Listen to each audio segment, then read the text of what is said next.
के starting scene में हमें एक लड़का दिखाया जाता है जिसका नाम होता है लाइट। उस वक्त लाइट अपने स्कूल में होता है। तब अचानक ही वेदर चेंज हो जाता है, हवाएं चलने लगती हैं और आसमान से एक बुक जमीन पर आकर गिरती है। वो बुक लाइट को मिल जाती है। लाइट उसे चेक करता है और फिर अपने पास रख लेता है। यहाँ पर हम ये जान पाते हैं कि ये कोई आम बुक नहीं थी, बल्कि ये एक एंशिएंट बुक थी। तभी वहाँ पर बारिश भी होने लगती है। अंदर जाते हुए लाइट देखता है कि स्कूल का एक नॉटी लड़का दूसरे लड़के को परेशान कर रहा है और लाइट उस लड़के को ऐसा करने से मना करता है, जबकि बदले में वो लड़का लाइट को पंच मारता है। लाइट के साथ साथ उसका बैग भी जमीन पर गिर जाता है। एक टीचर को लाइट के बैग से दूसरे स्टूडेंट्स के होमवर्क मिल जाते हैं। यहाँ पर लाइट का ये सीक्रेट रिवील हो जाता है कि वो दूसरे स्टूडेंट्स के होमवर्क करता है। इस बात की वजह से लाइट को प्रिंसिपल के पास भेजा जाता है। पनिशमेंट देने के लिए लाइट को अकेला ही एक रूम में रखा जाता है। जब वो अकेला बैठा होता है तो उसे वो एंशिएंट बुक याद आ जाती है। फिर वो उस बुक को रीड करने लगता है और ये कोई सिंपल बुक नहीं थी, बल्कि रूल से भरी हुई थी। यानी इस बुक को रखने के भी असूल थे। ये बुक सदियों पुरानी थी। इस बुक को पाकर लाइट को काफी अजीब फील होता है। जब वो इस बुक को एग्जामिन कर रहा होता है तब वहाँ पर अजीब चीजें होना शुरू हो जाती हैं। वहाँ पर लाइट एक अजीब चीज को नोटिस करता है जो इंसान नहीं था बिल्कुल भी, बल्कि वो एक क्रिएचर था। उसकी बॉडी की स्किन नोकदार थी और वो काफी डरावना और क्रीपी लुक दे रहा था। लाइट उसे देखकर बहुत ज्यादा डर जाता है, लेकिन बाद में उसे सारी बात समझ में आ जाती है कि ये कोई क्रिएचर नहीं बल्कि एंजल ऑफ डेथ है, यानी मौत का फरिश्ता। और ये एंजल ऑफ डेथ इस बुक का गार्डियन है। एंजल ऑफ डेथ लाइट को इस बुक की रियलिटी बताता है कि ये क्या क्या कर सकती है। इस बुक में कुछ स्पेसिफिक नोट्स हैं जिन्हें डेथ नोट्स कहा गया है। जिस इंसान के पास ये बुक होती है वो ही इसका ऑनर होता है, यानी उस वक्त इस बुक का ऑनर लाइट था। इस बुक की बड़ी बात ये है कि इसके डेथ नोट्स पर जिसका भी नाम लिखा जाएगा वो मर जाएगा। बुक का मालिक किसी को भी अपनी पसंद के तरीके से मार सकता है। लाइक वो कोई भी तरीका चूज करके बुक में राइट कर दे तो मरने वाला सेम उसी मेथड उसी पैटर्न से ही मरेगा। लेकिन ऐसा करने के लिए ऑनर को कुछ रूल्स को फॉलो करना होगा। लाइट फिलहाल तो इस बात पर बिलीव नहीं करता।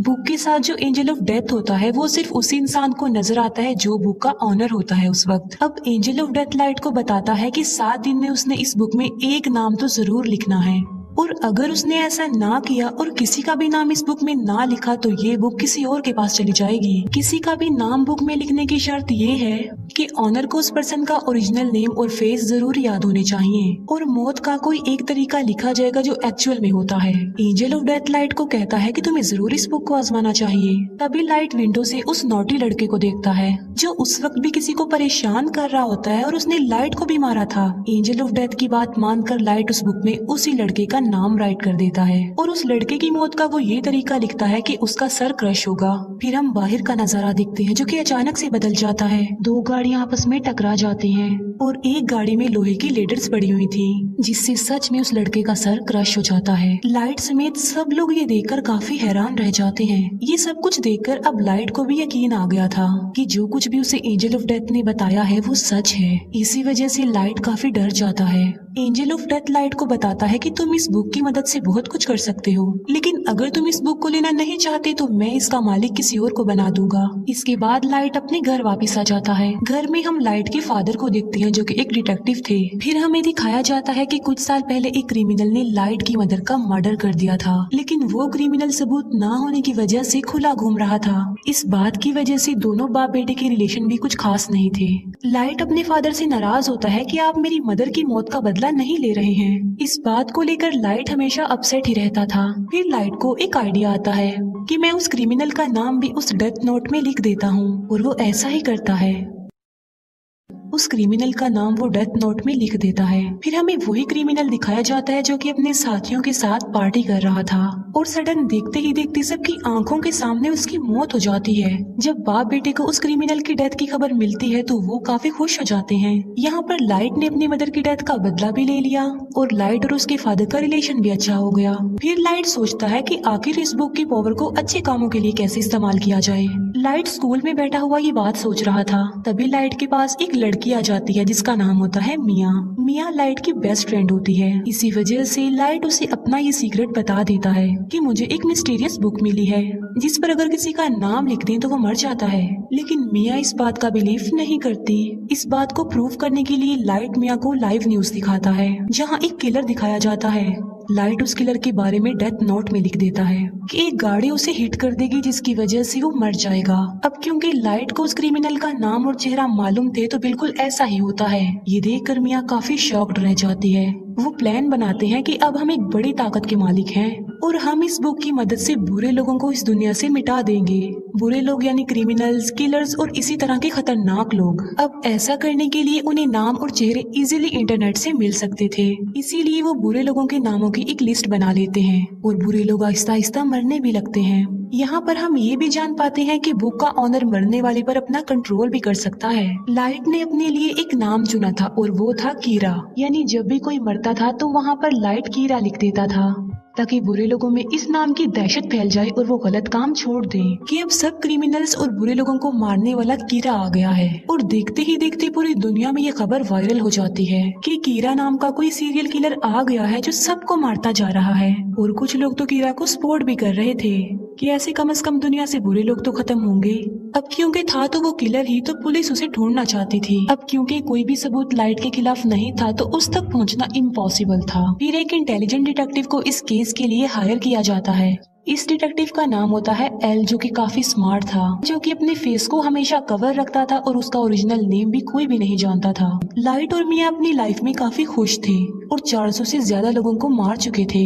एल एक कॉन्फ्रेंस में अनाउंस करता है कि कीरा सबके सामने आ जाओ। एल क्योंकि काफी स्मार्ट था तो वो इस केस को स्टार्ट से ही देखता है। अब क्योंकि लाइट के फादर भी एक डिटेक्टिव थे तो एल उन्हें भी अपने साथ ही मिला लेता है ताकि वो जल्द से जल्द कीरा तक पहुंच जाएं। लाइट और मिया काफी वरीड हो जाते हैं क्योंकि उन्होंने कभी ये नहीं सोचा था कि उन्हें पकड़ने की साजिश भी की जाएगी, क्योंकि अभी तक तो वो मजे में थे। लेकिन एल की एंट्री ने उनकी टेंशन को बढ़ा दिया। लाइट अपने फादर से पूछता है कि अगर कीरा को पकड़ लिया तो उसके साथ क्या किया जाएगा।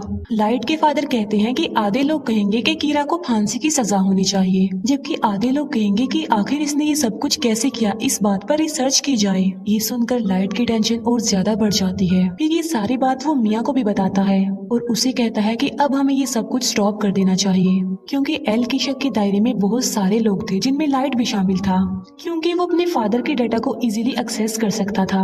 इसीलिए एल एक एजेंट को लाइट के पीछे लगा देता है ताकि वो लाइट की एक्टिविटीज पर नजर रख सके। जब लाइट को इस बात का रियलाइज होता है तो वो खुद को नॉर्मल रखता है। बुक में लाइट का इंटरेस्ट कम होता देखकर मिया को बुरा लग जाता है, क्योंकि ये सब करके मिया काफी इंजॉय कर रही थी। लाइट और मिया के लिए उनके रास्ते का पत्थर एल बन गया था, लेकिन वो चाह कर भी एल को नहीं मार सकते थे, क्योंकि ना तो वो लोग उसका ओरिजिनल नेम जानते थे और ना ही उन्होंने कभी उसकी शक्ल देखी थी, जो कि बुक का रूल भी था। लाइट और मिया इस बात पर डिस्कस कर रहे होते हैं कि इस बुक में उन सारे एजेंट्स के नाम राइट करने चाहिए जो कीरा को ढूंढ रहे हैं, ताकि बाकी डिटेक्टिव्स कीरा से डर जाएं और मजबूरन उन्हें इस केस को बंद करना पड़े। ये सब कुछ मिया करना चाहती थी, लेकिन लाइट ऐसा कुछ भी नहीं करना चाहता था, क्योंकि वो इनोसेंट लोगों की जान लेना नहीं चाहता था। इसीलिए मिया को भी लाइट की ये बात माननी पड़ती है और उस पर एग्री करती है। दूसरी तरफ एल को ये भी पता चल जाता है कि कीरा ने सिर्फ उन लोगों को अपना विक्टिम बनाया है जिन लोगों को टीवी पर दिखाया गया है, और कीरा उन लोगों को नहीं मार सकता जिसका फेस और नाम वो नहीं जानता। अब उस पर शक ना आए इसीलिए लाइट डिसाइड करता है कि वो कुछ दिन लोगों को नहीं मारेगा। लेकिन सडन एक इंसिडेंट हो जाता है। वो सारे एजेंट्स बिल्डिंग से कूदकर सुसाइड कर लेते हैं, जो कि इस केस में शामिल थे और कीरा को ढूंढ रहे थे। लेकिन ये नाम तो लाइट ने नहीं लिखे थे, तो फिर ये नाम किसने लिखे थे? यहाँ से सिचुएशन खराब हो जाती है, क्योंकि अब तक सिर्फ कीरा बुरे लोगों को ही मारता आ रहा था। सब उसे हीरो समझ रहे थे, मगर अब तो उसने पुलिस को भी मार दिया। इसीलिए अब वो हीरो नहीं बल्कि खतरा बन गया जो किसी को भी मार सकता है। इस बात को लेकर लाइट काफी वरीड हो जाता है। वो एंजल ऑफ डेथ से पूछता है कि क्या ये सब कुछ तुमने किया? तब एंजल ऑफ डेथ कहता है कि ये नाम किसी और ने लिखे हैं, क्योंकि ये काम मैं नहीं कर सकता। लाइट के फादर अपनी कॉन्फ्रेंस में कीरा को चैलेंज करते हैं कि इनोसेंट लोगों को मारना बंद कर दो। अगर हिम्मत है तो मुझे मारकर दिखाओ और सबके सामने आ जाओ। ये न्यूज लाइट और मिया भी देख रहे थे। गुस्से में आकर मिया लाइट को कहती है कि तुम अपने फादर का नाम भी लिख दो उस बुक में। मिया को कहता है कि मैं अपने फादर को कैसे मार सकता हूँ, तुम्हारा क्या दिमाग खराब हो गया है? एल और भी समझदारी से इस केस को हैंडल कर रहा था। वो देखता है कि अब लाइट के फादर को कीरा मारेगा या फिर नहीं, मगर ऐसा नहीं होता। अब क्योंकि लाइट के फादर नहीं मरते, जिससे एल का जो शक लाइट पर था अब वो यकीन में बदल जाता है, क्योंकि आखिर वो भी तो एक डिटेक्टिव ही हैं जो इस केस को हैंडल कर रहे हैं, मगर कीरा ने उन्हें नहीं मारा। यानी कीरा कोई और नहीं बल्कि लाइट ही है। इसीलिए रात को एल लाइट से मिलता है और उसे उगलवाने की कोशिश करता है कि तुम ही कीरा हो। एल लाइट से काफी क्वेश्चंस भी करता है और उसे अपना फेस भी दिखा देता है और कहता है कि ये सब कुछ करना अब बंद कर दो। लाइट उसकी बातों को इग्नोर करके वहाँ से चला जाता है। अब खतरा उसके सर पर ही था। वो चाहते हुए भी एल को नहीं मार सकता था। मिया एल को कहती है कि मैं तुमसे प्यार करती हूँ और इस मुसीबत से निकलने के लिए हमें कुछ करना चाहिए। एल को अपने रास्ते से हटाने के लिए लाइट काफी सोचता है। वो कहता है कि एल का चेहरा तो मैं देख ही चुका हूँ, मगर एल का ओरिजिनल नेम उसका फ्रेंड जरूर जानता होगा। लाइट एल के फ्रेंड का नाम उस बुक में राइट कर देता है और उसे अपने कंट्रोल में कर लेता है। अब यहाँ पर बुक का एक और रूल सामने आता है कि अगर ओनर ने किसी के नाम वाला पेज जला दिया तो वो पर्सन बच जाएगा और उसे कुछ भी नहीं होगा। लेकिन एंजल ऑफ डेथ लाइट को बताता है कि ये सिर्फ एक ही दफा होगा। अब एल का फ्रेंड लाइट के कंट्रोल में आ चुका था, मगर वो भी एल का ओरिजिनल नेम नहीं जानता था। लाइट उसे कहता है कि किसी भी तरह एल का असली नाम पता लगवाओ। तब एल का फ्रेंड बताता है कि एल एक अकेडमी में जाता था, मे भी उसके डॉक्यूमेंट्स में उसका ओरिजिनल नेम हो, इसीलिए लाइट उसे फौरन अकेडमी में जाने को कहता है। एल का फ्रेंड ऐसे ही करता है और वो अकेडमी में चला जाता है। लाइट का प्लान था कि जब उसे एल का ओरिजिनल नेम पता चल जाएगा तो वो उस पेज को जला देगा जिस पर एल के फ्रेंड का नाम लिखा है, जिससे उसकी जान बच जाएगी और सब कुछ नॉर्मल हो जाएगा। लेकिन एल को डाउट हो जाता है कि उसका फ्रेंड मिसिंग है। उसे सारी बात भी समझ आ जाती है कि लाइट ने उसे भी अपने कंट्रोल में ले लिया होगा मेरा असली नाम जानने के लिए। इस बात से एल काफी वरिड हो जाता है, इसीलिए एल बगैर इन्फॉर्म किए लाइट के घर पर आ जाता है।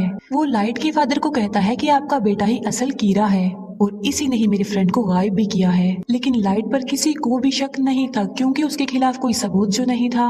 एल उनके घर की तलाशी लेता है, मगर उसे वहाँ पर कुछ भी नहीं मिलता, ना ही वो एंशिएंट बुक मिलती है, क्योंकि मिया उसे अपने साथ ले गई थी। फिर लाइट को एल के फ्रेंड की कॉल आती है कि मैं एकेडमी तक पहुंच गया हूं और उसके पास बस थोड़ा ही टाइम रह गया था और एल का फ्रेंड बस नाम बताने ही वाला होता है। जब लाइट पेज को जलाने लगता है तो वो देखता है कि वहाँ पर तो वो पेज नहीं है बल्कि गायब हो चुका है। इसीलिए नाम बताने से पहले ही एल के फ्रेंड की मौत हो जाती है। इस बात से लाइट को काफी दुख होता है। फिर एक डांस पार्टी में मिया ये राज रिवील करती है कि एल के फ्रेंड के नाम का पेज मैंने ही फाड़ा था और तो और पुलिस ऑफिसर्स के नाम भी उस बुक में मैंने ही लिखे थे। वो बताती है कि अब तो मैंने तुम्हारा नाम भी लिख दिया है उस बुक में। और लाइट की मौत का तरीका ये है कि आधी रात को उसकी हार्ट बीट बंद हो जाएगी और वो मर जाएगा। वो कहती है कि अगर तुम मुझे ये बुक दे दोगे तो मैं तुम्हारा नाम जला दूंगी। यानी मिया ने बुक हासिल करने के लिए लाइट को अपने प्यार के ट्रैप में फंसाया। जब एल को अपने फ्रेंड की डेथ का पता चलता है तो वो लाइट के पीछे पड़ जाता है। एल फिर लाइट को पकड़ ही लेता है, मगर एल वहाँ खड़े एक शेफ को कहता है कि ये कीरा है, मेरी हेल्प करो इसे पकड़ने में। लेकिन वो शेफ एल को ही बेहोश कर देता है, क्योंकि वो कीरा का सपोर्टर जो था। भागते भागते लाइट मिया को भी अपने साथ ले जाता है और वो दोनों एक झूले में आ जाते हैं। दोनों ऊपर ही फंस जाते हैं और इतनी ही देर में वहाँ पर पुलिस भी आ जाती है। लाइट मिया को कहता है कि अगर तुम मुझसे प्यार करती हो तो इस बुक को तुम टच भी नहीं करोगी, हम एक होकर सब कुछ नॉर्मल कर देंगे। लेकिन मिया लालची थी तो वो उसकी बात नहीं मानती। वो उस बुक को लाइट से स्नैच कर लेती है। ये देखकर लाइट मिया को कहता है कि ये तुमने बहुत गलत किया है। ये सुनकर मिया समझ जाती है कि उस बुक में लाइट ने मेरा भी नाम लिख दिया होगा। अब दोनों के नाम ही बुक पर थे तो सडन दोनों नीचे गिर जाते हैं। मिया की तो मौके पर ही मौत हो जाती है, लेकिन लाइट पानी में जाकर गिरता है। फिर हम लाइट को एक हॉस्पिटल में देखते हैं जो कि कोमा में चला गया था। इसी दौरान और क्रिमिनल्स की भी मौत हो जाती है। वो लोग देखते हैं कि एल का शक तो लाइट पर था, लेकिन वो तो कोमा में चला गया है, लेकिन लोग तो स्टिल मर रहे हैं। फिर हम देखते हैं कि जब मिया और लाइट झूले से गिर रहे थे तब एक पेज उस बुक में से निकलकर गिरता है और जल जाता है और उस पेज पर लाइट का नाम लिखा हुआ था। लाइट ने एक समझदारी की थी। जब उसे पता चला कि मिया ने उसका नाम लिख दिया तो उसने बुक में ये लिखा कि अगर मिया उससे ये बुक ले लेगी तो वो मारी जाएगी और वो पेज जिस पर लाइट का नाम लिखा हुआ है वो भी जल जाएगा और लाइट पानी में गिर जाएगा। इसी के साथ ही उसने बहुत सारे बुरे लोगों के नाम भी बुक में लिख दिए थे। एक बुरा डॉक्टर लाइट को पानी से बाहर निकालता है और उसे कोमा में भेज देता है और बाद में वही डॉक्टर सुसाइड कर लेता है। फिर एक और आदमी उस बुक को लेता है और उसमें बहुत सारे बुरे लोगों के नाम लिख देता है। बाद में वो आदमी उस बुक को लाइट के पास ले आता है। लाइट भी अब कोमा से बाहर आ चुका था। इसके बाद एल को सस्पेंड कर दिया जाता है, लेकिन वो एक आखिरी बार पिया के घर की तलाशी लेता है और वहाँ उसे मरने वाले सारे पुलिस ऑफिसर्स के नाम मिल जाते हैं, जिसकी वजह से सारा इल्जाम मिया पर आ जाता है। अब वो बुक लाइट के पास आ जाती है और वो भी बिल्कुल ठीक हो चुका था, लेकिन उसे नसीहत हो गई थी कि अब की बाद वो किसी पर भी ट्रस्ट नहीं करेगा। और इसी के साथ ही ये मूवी यहीं पर एंड हो जाती है। Thank you for watching.